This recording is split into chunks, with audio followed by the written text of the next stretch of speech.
Ladies and gentlemen, good afternoon. My name is Stuart, speaking from the Emergency Planning College at Easy Mould in York.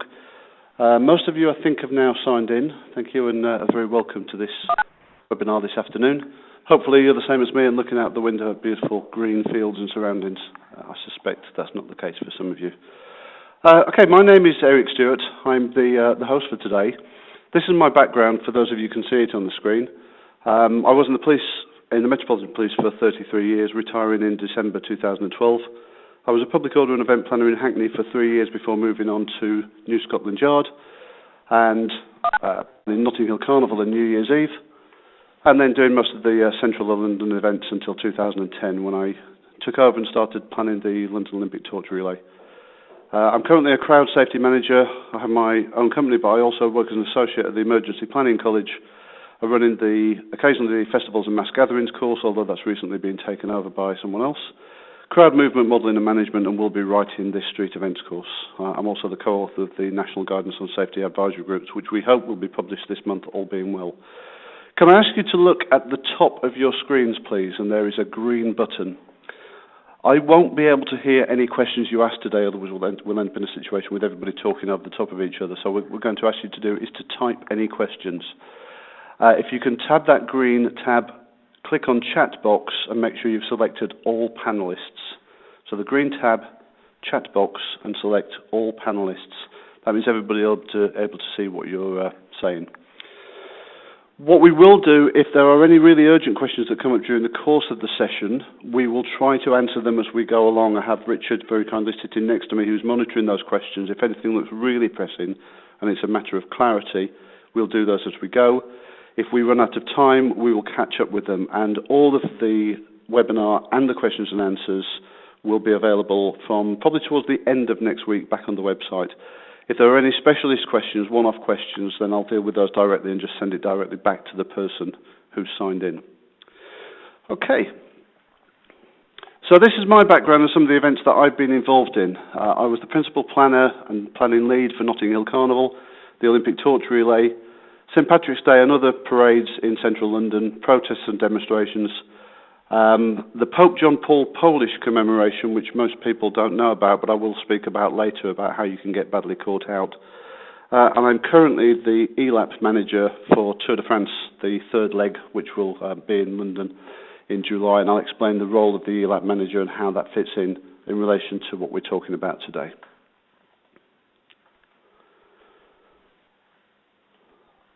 When we're talking about street events, though, there's a much wider context, and most of you, will hopefully recognise the majority of these here that can cause you some of the pain, and that's what I want to talk about today, why they are so painful, why they are so very, very different from events that take place in greenfield sites, and also some of the dangers that event organisers can fall into and get caught out at when they come out of greenfield sites, being very comfortable and very experienced, and suddenly start dealing with cycling events, street racing, concerts on the public highway, street parties, fairgrounds, Christmas markets and such like, and even horse fairs, which I know a few of you have to deal with on occasions. So, what are we dealing with? And that is the very first question that we have to ask ourselves. Is this a normal street party? This one isn't. This is a picture taken from Notting Hill Carnival. This, believe it or not, is the site of a temporary event notice the year before, which grew out of all proportion in the late 2000s going into 2011. What had been a temporary event notice, genuinely requested for less than 500 people, grew to an event which is now licensed, and we estimate probably attracts between 7,000 and 8,000, and that took place over just a couple of years, that growth. Or are we talking about a carnival event? Are we talking about a procession of some kind down the street where we have to mix lorries with pedestrians or potentially vehicles with pedestrians, and whether or not it's necessary to take some sort of action? I think this is a particularly good example of some of the options that are open to people that very rarely actually take place. This is the London Fire Brigade Notting Hill Carnival team who put on a demonstration in a float every year and have this fairly elaborate system. And you can see there are kind of high-tension bungee rope. There is some give and some stretch in those ropes, not a great deal, but they do give them flex. And they pull them out, They can go up to about 1 metre, but they can really, if they want to stretch them out, to about 3-4 metres, but they can contract in so that they're fairly close to the lorry and keeping the crowd back. And you can see that high visibility rope. I would love to see that used more often when we have vehicles going through crowds, if we have to have vehicles going through crowds at all. But in actual fact, the reality is that this doesn't really matter. What type of event it is almost irrelevant. Most of the problems are going to be very similar. And one of the things we'll talk about today is recent guidance that's come out from the government to encourage people to hold street parties. Since 2011 and 12, there's been a huge attempt by the government to get rid of some of the paperwork, some of the red tape, to avoid what they see as the public getting bogged down in red tape. And without any doubt at all, I'm sure there's some of you sitting now wondering what you're going to do about the proposals for the street parties that will occur once England win the World Cup. I don't think we need to worry about that too much just at the moment. Maybe give it a couple of weeks and see how it goes. But you can see from this statement by Mr. Pickles, the Secretary of State for Communities and Local Government, that the drive is there to encourage people, to encourage the public to actually have street parties and get out and use the highways for an alternative purpose. And that's certainly been supported in the last few months by the can-do guide that's been issued by central government. And I don't know how many of you have seen that or have read that. I'm going to go through a few parts of it in just a couple of minutes' time. But this was, as you can see, published on the 18th of January. It came with an adjoining letter with the support of MPs, and it's designed to encourage the public to undertake events on public highways, on the streets, and to seek your, as in police, local authority, local government support to put those events on. And you can see some of the questions that are covered there, some of the answers, like question 6, do I need insurance? Question 3, how do I keep organisers, volunteers and participants safe? They are actually encouraging people to think about safety, but to think about it in a simplistic way and not to get too bogged down in all the detail. And if we actually look at some of the areas that are covered, one of the ones that I found personally disappointing was the criticism that is placed in that document, and particularly in the letter, about the Good Practice Safety Guide, what some of us know as the old Red Guide, Good Practice Safety Guide for small and sporting events taking place on a public highway. It's incredibly critical of that letter, saying of that document, saying how much it focuses on the negativity of not putting events on rather than putting events on. And it actually asks for people who still have it on local authority websites to break those links and take it down. And I think that's a bit of a backward step, because there was some really good advice in there. Similarly, there's no mention of safety advisory groups, and as most of you will know, the Red Guide, Good Practice Guide, was one of the very few documents that we could point people to that actually said something about referring your event to a local safety advisory group. That leaves us now with very few documents, and it's one of the drivers for which we've decided to publish safety advisory group guidance, but there's nothing in the can-do guide about safety advisory groups. This is the bit I love mentioning in classes full of local authority highways departments, where they've advised that road closures can be obtained within just a few weeks advance notice. 4 to 6 weeks, I think it actually says, is more than sufficient. Whereas most of you are probably working to a 12-week deadline, as many as have been around the country. That's certainly when I'm planning events, my expectation for a reasonable sized road closure, I'd be given a minimum of 12 weeks notice to a local authority, and considerably more wherever I can. Well, government's advice now is that 4 to 6 weeks is more than sufficient to tell you that they intend to have a closure. Please bear in mind, of course, we are talking about voluntary and community events. We're not talking about a large-scale pop festival. They also say that any charges that you try to impose on the event organiser should be challenged. Now, you will have genuine out-of-pocket costs. There are costs that are associated with putting on road closures. We all know that. But in the spirit of community support, government's direction to members of the public, if they are charged or threatened to be charged with road closures by the local authority, is to actually challenge those decisions and ask for justification as to why they're being charged, and then to ask you to waive those charges in the interest of community support. Directing towards councils, they say that you should be taking a soft touch towards the need for paperwork and explain to the public that paperwork can be limited and there's no real need for great deals of it. And they also point out to the public, and they're quite right, within their rights to do so, that there's actually no legal requirement for any of this for public liability insurance. They do point out that it's a fairly high-risk strategy for members of the public if they don't take out insurance and are deemed to be responsible for anything that might go wrong. But they're quite firm in saying that the way to prevent accidents is not to insure against it, but actually to plan properly and risk assess properly. And with that, I can't say that I disagree with them. What I am concerned about, and what may be crossing your minds now, is what exactly do we define by voluntary and community events? Now, the best example I can get at the moment is one that's actually off a public highway, but this is a picture taken from the air of the Music on the Moor event in Hemel Hempstead, which is deemed to be a community and charitable event.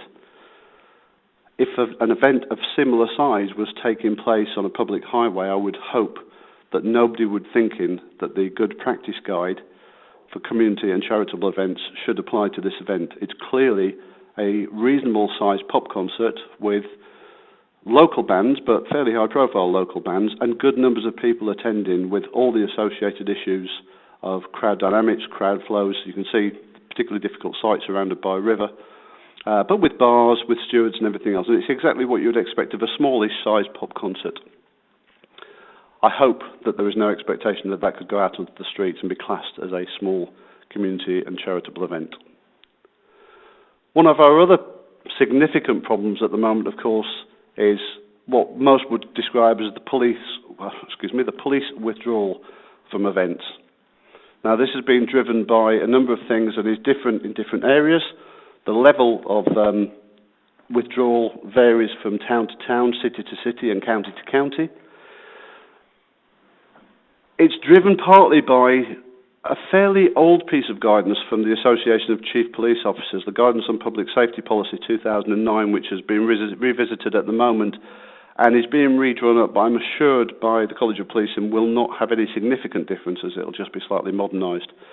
But the drive was to try to return police officers to what they describe as core duties: preventing, detecting crime, preventing or stopping breaches of the peace, traffic regulation within the legal powers of statute, and let me come back to that in just a minute, and the activation of a contingency plan should a contingency plan be deemed necessary in response to a major event. If you actually go to the Guidance on Public Safety Policy 2009, that piece about traffic regulation within legal powers of statute is highlighted in bold and in red, and it says that this is not a primary role for police officers, and actually police officers have very limited powers. The actual phrase is, police powers to regulate traffic for planned events are extremely limited. And this was seized on fairly recently or within the last 2 to 3 years, by most police forces. When the cuts started taking effect, they had to start making savings, and they realised the amount of money that was being spent on events generally, but on road closures for events specifically. There are some exceptions, some important exceptions, and these do seem to have been overlooked in various places around the country. And you may well have seen examples in newspapers of headlines that say police are withdrawing from local Armistice Day parades. There is a phrase within the guidance, as you can see, that events of national significance, such as those, they're particularly sensitive within the community, and it's important that these should be allowed to proceed, even when the police action required would be outside normal policy. Now, most people's definition of that, or understanding of that, has been so far that they should be allowed to continue with police support and at no cost.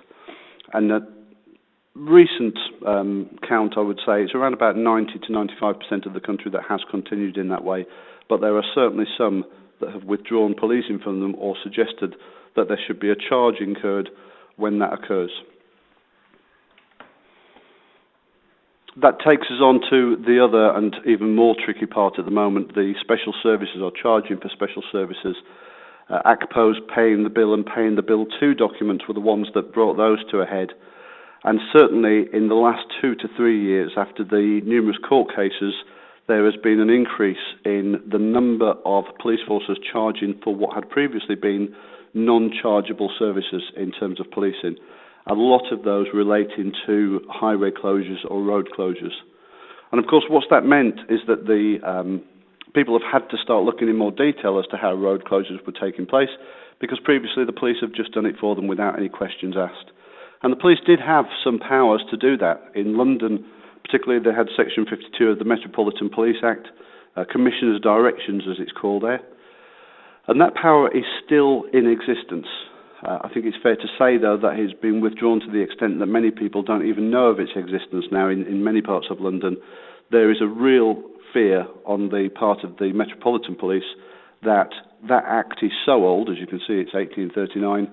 It's so old that if it was tested in a court of law, it would be significantly challenged as to hold up as to whether or not it was still justifiable. And if you ever read that, some of the language in it is genuinely archaic.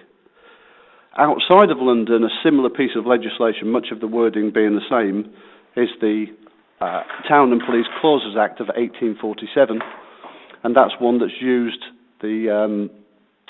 by police forces outside. They still have the opportunity to take road closures if they so wish to under that act.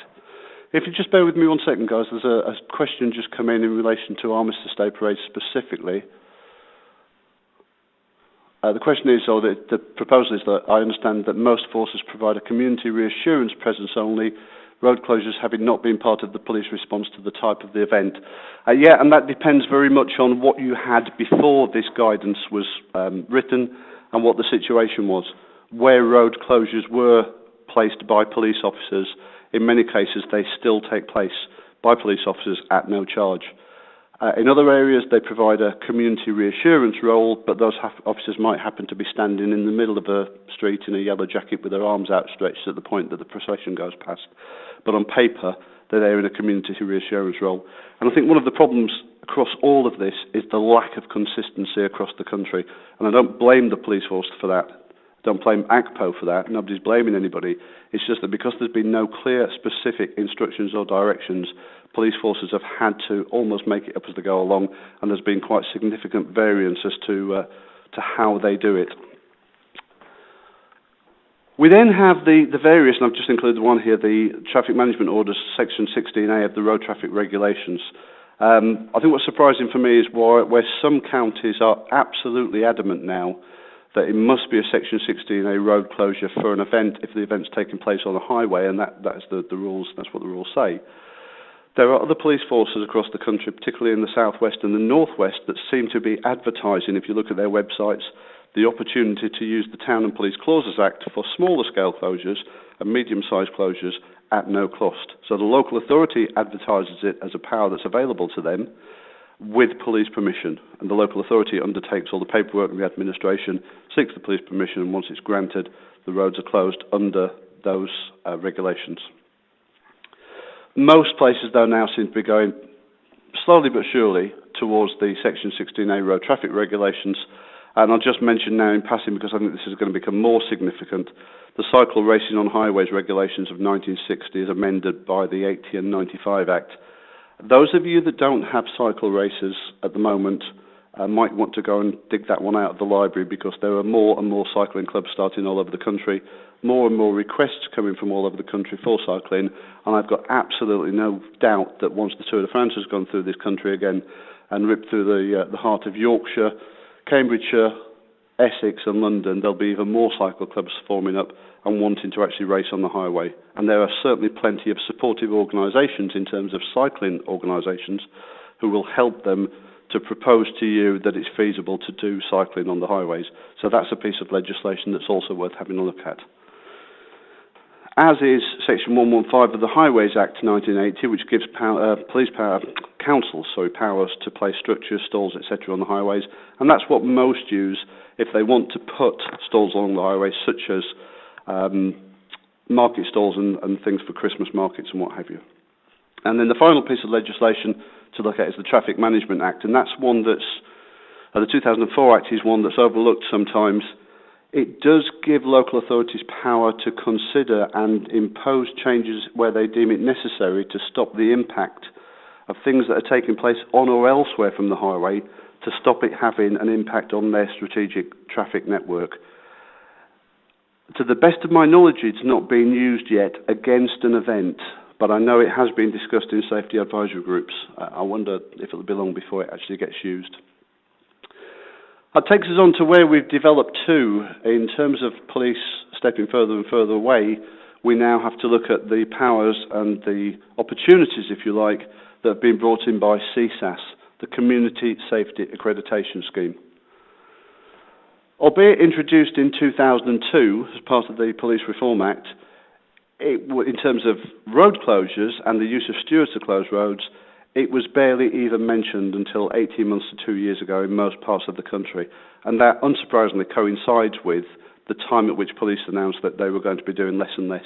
And some companies saw an opportunity to step in here and actually take over those police roles, because they had to be taken over by somebody.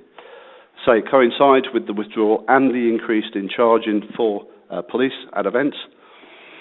One of the problems with it is there are quite high initial costs for security companies. For the middle to large scale security companies, it's not too daunting, but certainly for a modest or smaller security company, the requirements are such that the costs are fairly great. There needs to be initial registration with the Association of Chief Police Officers, who have to agree that the company can be registered. There then needs to be registration and authorisation in each individual force area in which the company wants to work. The training costs alone are fairly prohibitive. Having investigated this last year, the majority of training companies that were offering CSAS training would only offer it as a package, but that package lasted either 5 or 10 days, included the powers to give out tickets, to seize alcohol in certain circumstances, and lots of other powers that security and stewarding companies didn't really want. All they wanted was the training around the road closures, and they were unable, in most cases, to buy that service and that service alone. There was an awful lot of associated training, therefore an awful lot of associated costs that came with that. And we have, fairly recently, for the first time in my knowledge, others may have seen it more often, seen CSAS stewards being used in rolling roadblocks.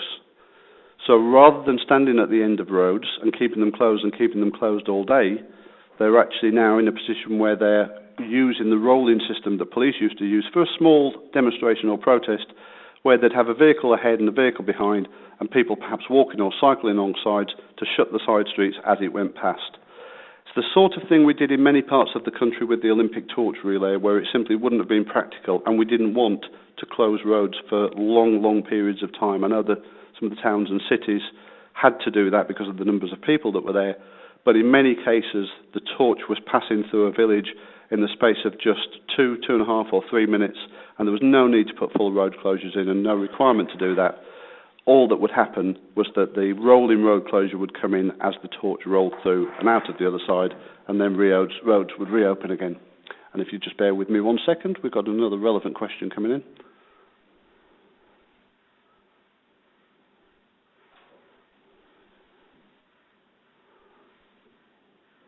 Yep, that's a relevant question, thank you. There's a point just being made that the police do have the power to object to a town and police clauses closure if they think it's going to have an impact on surrounding roads. And I think this is where we have to step up to reality and say, thank goodness, we still have in most parts of the country really, really good relationships between local authorities and police, and that those two, with the event organiser, will come to mutual agreements as to what's the right decision and what's the wrong decision, what can and can't be done. But most local authorities have really good understandings with the police and know, even before they went to the police or considered making that notification or request, that that particular road closure would have a huge impact, and therefore they probably wouldn't even make the request in the first place and would be having alternative discussions with the event organiser. One thing I want to mention at the same time, so bear with me. The question is, would a local authority have to bow to the police comments, or would they still continue regardless? That is a really good question, and if anybody knows the answer to that, please type the answer now. If not, I will get back to not just the author, but to everybody else, because I really don't know the answer to that one. I've never known a situation where the council have actually made that approach officially and police have said no to it. Normally those discussions take place offline and there's a mutual consent. So if anybody knows of a situation or circumstances where that's taken place, I'd be really grateful for the answer to that one. And we'll let the questioner know the answer to the outcome. Okay, just moving on then. I want to talk about this document, and I don't know if people have actually seen this. I caught it just before it closed. In fact, I was fairly lucky. It closed in April 2014, and my attention was brought to it towards the end of March. It's a DCMS proposal to authorise motorsport events on public roads. Really interesting document. We'll just have a look at a couple of the aspects of it that it's suggesting.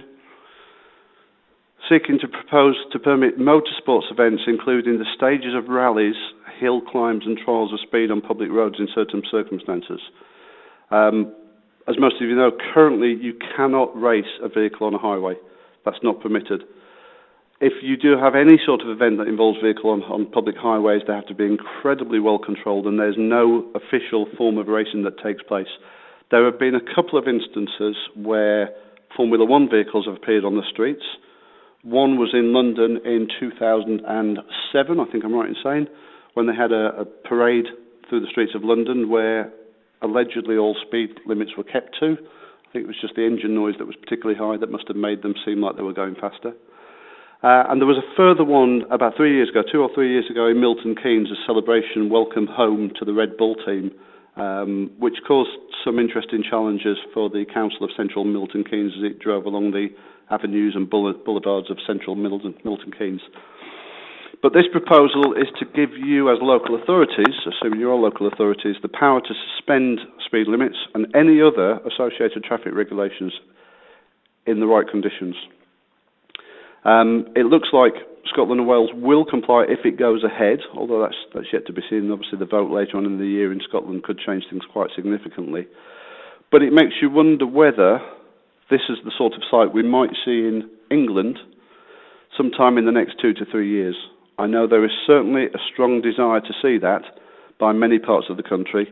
Whether or not it would be in London or whether it would be elsewhere is a question yet to be answered.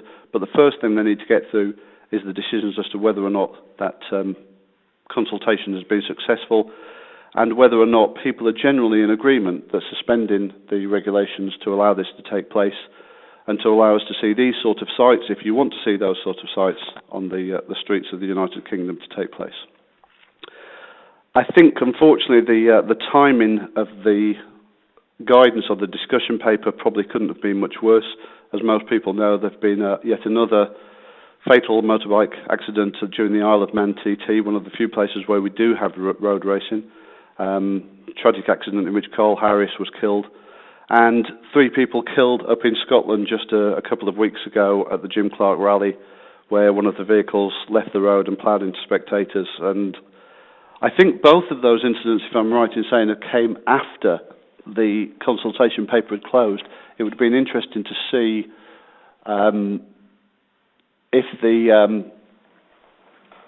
the outcome of that inquiry had been different, whether if these events had taken place during the course of it, and I suspect they would be. There's a question just come in. Sorry for my distraction there. There is a question just come in as to how the rally took place in Scotland in recent weeks. Of course, much of the legislation in Scotland is now different from the rest of the United Kingdom.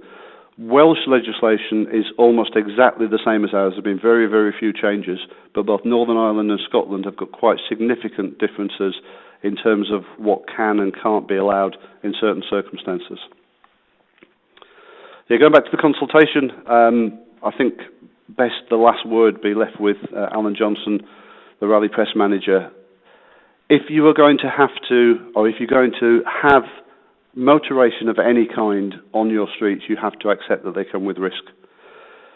What risk we accept, what risk is tolerable, is a matter that's going to be discussed, I suspect, very, very significantly if the guidance is such that the majority want to go ahead and allow local authorities to make the decision.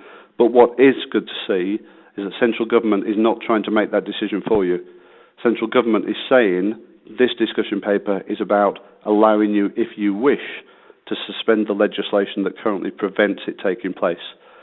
But the reality is, if you're going to have racing events on the public highway, they do come with significant risk. Unless, of course, you have racing of a slightly different kind, and then perhaps it's a little bit safer. Although the crowds that gather for these sort of events are still absolutely huge, absolutely enormous. What I want to talk about now is the type of routes, whether it's racing, cycle racing, a parade, a procession, and what the differences between the two options are, the two routes that you could choose. First one I'm going to discuss is the linear route. The advantages with linear routes are that they don't generally landlock areas in as you get sometimes with circular routes. You will still need some form of crossing points if the road closure for any length, but most people can actually go around the event than needs to actually go across it. You're still going to have increases in congestion. And one of the problems with a start and finish at different locations, as you get with something like the London to Brighton bike ride, is that your primary and most important staff can only be in one of those locations at a time. You can't have staff launching the race off and still being at the end checking that everything's okay. So there may be an increase in staffing levels of key important individuals who need to be out there. The longer the route, of course, it can cause you all sorts of problems with tricky radio communications. If you've got a route of 10, 15 miles, then certainly no back-to-back radio system is going to work, and you're going to be relying on more expensive communication systems. Where do you put the control room? Is it at the start to make sure everything gets off nice and safely? Or is it at the end where most people are going to watch the actual finale of this event? If we look at Tour de France Stage 3, the Cambridge to London, the one that I'm the ELAP manager for, you can see the problems that this is going to cause. Nobody but a very naive person in naive town would think that this is not going to cause very significant traffic damage. The impact on Essex, Cambridgeshire, North East London and Central London on that day is going to be very, very significant indeed. But measures are being taken, obviously, to make sure that emergency vehicles and those vehicles that need, by priority, to cross the routes can cross the routes in places. I'm going to come on to that a little bit more detail in just a second. I want to look at circular routes as well now, though. Circular routes have some advantages and some significant disadvantages. You can keep all of your critical staff and your critical infrastructure at the same place. That will reduce costs without any doubt whatsoever, and it will enhance your control capability. You will have significantly less infrastructure to buy in, or to prepare, or to build. And it means that you don't have to move any property. For instance, a marathon such as those that start in one place and finish in the same park, don't have to worry about moving everybody's personal property from one to the other.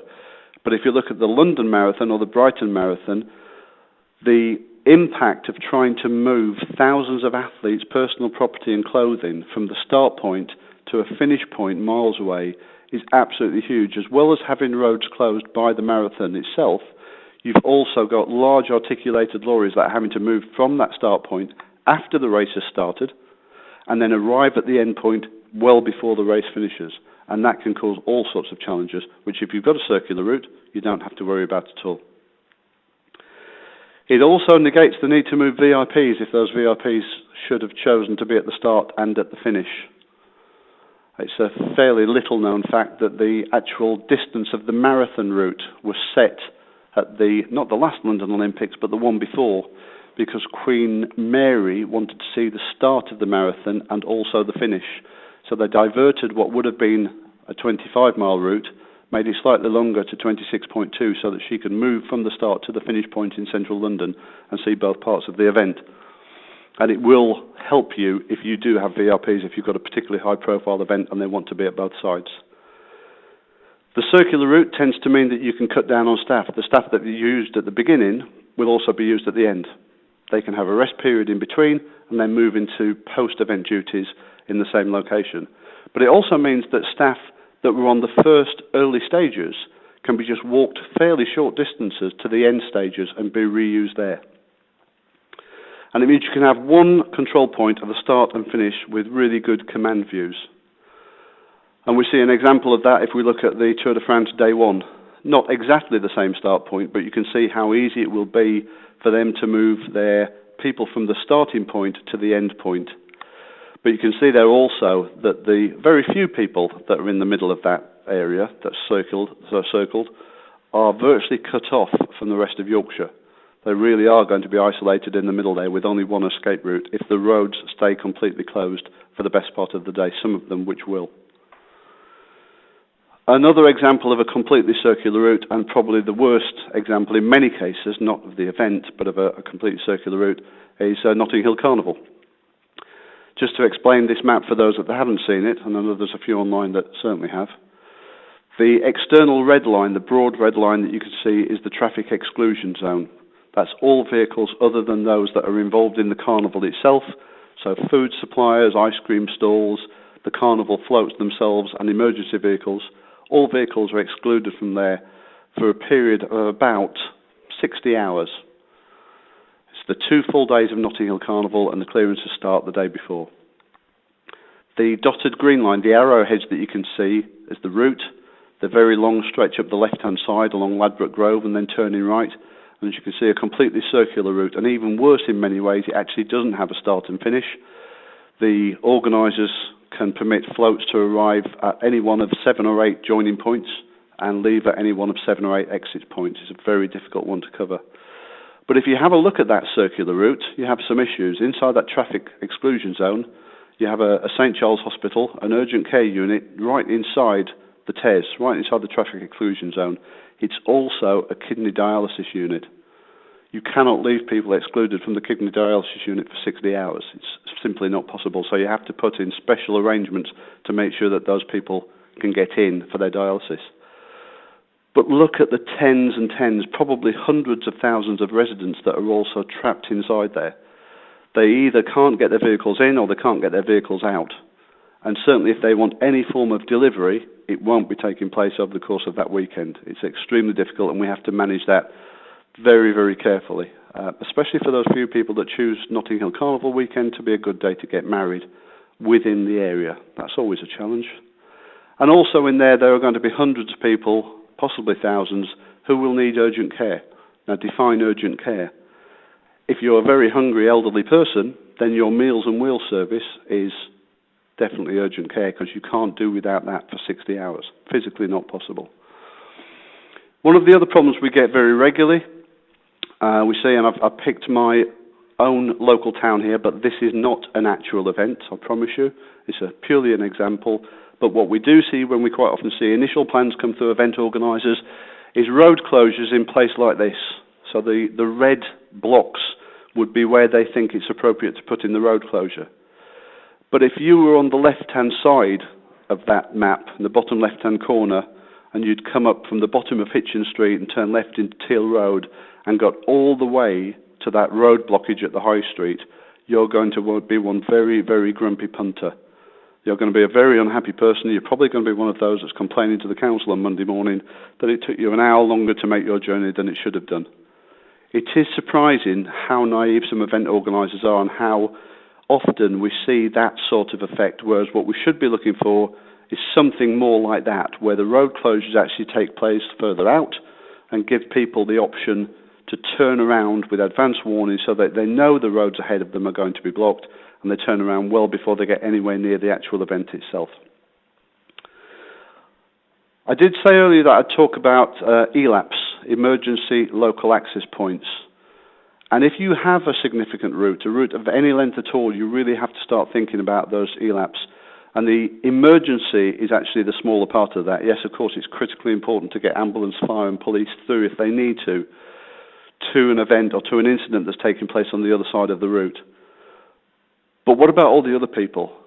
If we look at the second one, school access for during the Olympic torch relay, for much of the country, school exams were taking place while the relay was on the road. Some towns and cities were closing down roads for the best part of the day, and people were struggling to get from one side of the city to the other to get even to school for their exams. And that is just not an acceptable situation, and we had to do an awful lot of work to make sure that wasn't the case, and people could get through where necessary. And that was done by, although by another name, was done by emergency local access routes and access points. But all the other things that go with it, the Meals on Wheels, the mental health, doctors who are travelling, community nursing teams, and then even people that need access to hospitals for routine treatment or possibly self-delivering to hospital for emergency treatment. The shops, the restaurant, pubs, homes, schools and nurseries, those all need to be facilitated. If you don't facilitate those people, it'll probably be the last year that you have the event, because there will be so many complaints from local residents and local businesses that they will be absolutely intolerable that you will not be able to continue with it. Emergency local access points should be able to give you access through routes for cycle races where they're taking place for Tour de France. It will give you a phased crossing system, so at points during the day you can cross freely, although not turn onto the route. But at other points during the day, someone will have to make a critical decision as to whether or not it's safe to let vehicles go across or let it go. ELAPs are most definitely a poison chalice. The ELAP manager sits in a seat where he's been shouted at from both sides of the room. Those who want to make sure that the Tour de France or whatever the event is continues at all costs sit on one side of the room shouting, and those who want emergency services and routine vehicles to be able to cross at all costs shout from the other side of the room. And it's most certainly a poison chalice, one I really am glad that I took up. So, just to quickly recap and look through again some of the events that we're looking at. Are we looking at a small school fete? Are we looking at a small residential fete in one street where there are no diversions needed? If that's the case, then the likelihood is you're going to be following the recent guidance given out by government, and I do recommend, if people haven't seen that, please, you can just Google it. If you can't find it on the internet, drop me an email and I'll send you the link. But if you just look up the Can Do Guide, C-A-N-D-O, Can Do Guide, you will find that. If you've got a large-scale event like the Tour de France, then yes, it's going to be a pain and you're going to have to do an awful lot of work, but you're also going to receive an awful lot of support, hopefully, from the people that should be helping you with that. It's a major event. People do love it, people do enjoy it, and it comes with quite a big package around it, although I have to say very little financial support from what I can gather to local authorities. Ooh. Bear with me 1 second. And certainly if you've got something like a Notting Hill Carnival, then God bless you, but you will have an awful lot of support and there should be an awful lot of funding going towards it. These are the problems, what I call Middle England events. They fall between the two in that catchment where lots of very nice, very good people want to do something wonderful for the community, but it's going to have a massive impact on the community itself. And that is where the majority of the work is going to take place. They are probably the most difficult events to actually manage. And that's why we made a decision some time ago to launch this new course. The course should be written and ready by early 15. It's drafted and it's outlined. We will start by looking at the legislation and guidance, obviously in far more detail than we've been able to do today, which has just been a taster. We'll look at some of the street events that have gone badly, not through bad planning, not necessarily through bad decisions. If you look at the Lincoln Christmas market a couple of years ago that had to be cancelled at very short notice due to incredible snowfalls, that was actually an extremely good example of an event gone bad but was managed extremely well. And that's one of the events that we'll have a look at. That is definitely an example of good practice where partners worked really well together through a SAG process and pulled something off that seemed impossible at the time, which was almost no criticism of a multi-million pound event. We're going to look at some of the practical solutions that have been invented around the country to come around some of the problems that have come up. And if you have or know of any really good practice, I would love to hear of those. I have some, I have quite a few in fact, but the more the merrier. The more good practice that we can get to deliver through this course, the better. One of the things that annoys me most is when I hear about people suffering year after year after year, and just 20, 30 miles down the road is someone who's actually fixed that problem, and just it hasn't been relayed. Other people don't know about it, and that goes on still. So we'll look at some of those practical solutions. We will certainly be doing some scenarios, how to test plan your events. And then we will give ongoing updates in relation to government thinking. We'll certainly be able to give you the latest thinking in terms of motorsports events, how the guidance is going on the Can Do Guide and whether there's been any problems there. We are in a fairly privileged position here at the Emergency Planning College to have direct access into Cabinet Office and therefore to other government departments. Not backroom knowledge, but we are in touch with them all the time to find out what the latest thinking is. Okay. That's it from me. That's given us 45 minutes, but whatever happens, we will be incorporating the feedback from today. I'm just going to have a quick flick through now and have a look at some of the questions that have come in. There's no new ones for the last 10 or 15 minutes, so thanks to Michelle and Paul for their comments. If there's any other questions now, we'll stay on the line for around about 5 minutes, and if nothing comes up in the next 5 minutes, we'll shut it down. Just a reminder, the questions and answers as well as the presentation, this one and the following one at 3:30 will both be available through the EPC website as of the end of next week, shall we say, to be safe. I know Richard's very busy with courses that are coming up this week. Paul, thanks very much for your comments. Very grateful. Any other comments, please put them in, and I will stay on the line. Or the line's going to sound like it's going dead. I'm going to stay on the line for the next 3 or 4 minutes and see if there's any other comments.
Paul, I'm going to come back directly to you.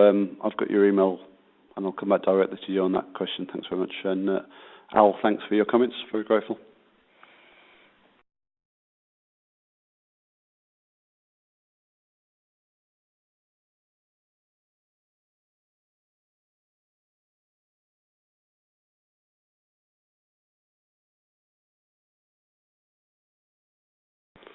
Okay, ladies and gents, there's no new questions coming at all. If anybody's part way through typing a question, can you just press the...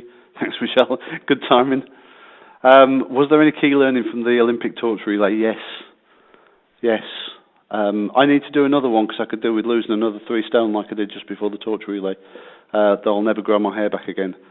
We used some fairly ingenious methods during the Olympic torch relay. What we didn't want was people causing chaos to their own towns and cities. We did enact that piece of police ACPO guidance that said, deemed it to be an event of national significance. So that was one of the biggest learning ones. It meant that we didn't have to do full road closures, and we got police support throughout the country. I think the rolling roadblock effect of having a bubble that moves through an area was probably the biggest learning piece. In this respect, there were lots of other learning areas. But in this respect, the success of having a bubble that moves rather than having to close roads well in advance. There were some cities chose to have barriers along the road and close them entirely. Other towns and cities chose not to. And even though in places like South London we had the most immense crowds that looked like it would never be able to get through, it was quite clear that as we approached them, people were stepping back, and they could see this convoy coming through. We had enough stewards to make sure they were far enough away from the vehicles. And it was a real confidence booster for those involved to see just how successful the rolling bubble could be. And I think in this respect, in this context, that was probably the main learning point.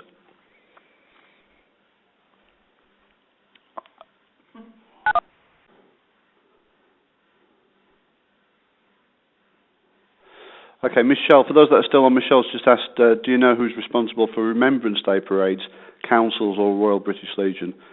This is something in Force we've done a large amount of work on, and there are various replies from various organisations. Yes, and it's different everywhere around the country. I wouldn't like to give you a definition, but the event is a national event of national significance without any doubt. Some of the arguments I've heard are that, no, this is just a local event. It's run by the RBL, Royal British Legion, and therefore it's only local, so it's not an event of national significance. I think that's a fairly weak argument. In fact, I think it's a very weak argument. How someone can say that Remembrance Sunday or Remembrance Day parades are not events of national significance, I really don't know. In terms of ownership, I think there's very little doubt now that the Royal British Legion own the event. but it's also fair to say that the Royal British Legion is not an organisation that's set up to do reams and reams of paperwork and risk assessments. And as police and local authority and other organisations, we should be helping to make sure that they are supported in any way they can with whatever expertise and support we can give. Yeah, and that other question's just come in. The National Legion's view is that they support only large-scale events and not the small community events. I think the phrase I've heard is that they support all events, but they can't physically support all events, which means they just don't have the resources to send out specialists from the centre to go and help plan every local small event. I think the costs incurred of supporting a local RBL parade for Remembrance Sunday should be weighed against the fact, weighed against the costs of the media coverage and the local loss of confidence in local authorities and local policing if we were to turn against those events and they happened to have to be cancelled or closed down because they weren't supported by authorities or by police.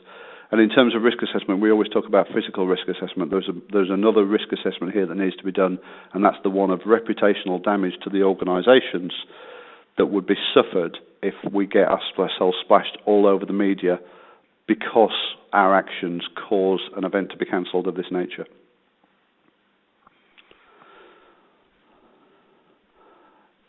Michelle, if you could come back with another one. I think if it's okay with you, can we take this offline? I'll happily have an email exchange with you, particularly about that last one over the expense incurred. It'd be useful to have a discussion about that because I know there are local authorities that have slashed their costs, still carrying out their duties to notify the public legally in terms of how they do that, but they've slashed their costs by going to more modern forms of media, and they've cut their actual physical costs in considerable length. So if you'd like to drop me a line, I'm more than happy. What I didn't do earlier, and I do apologise, is to give my email address. But if you contact the college or come onto the website of the college, then my email address is on there. I'll quite happily speak to anybody. Or just drop me your email if I don't have it, and I'll go one-to-one with you if that's okay.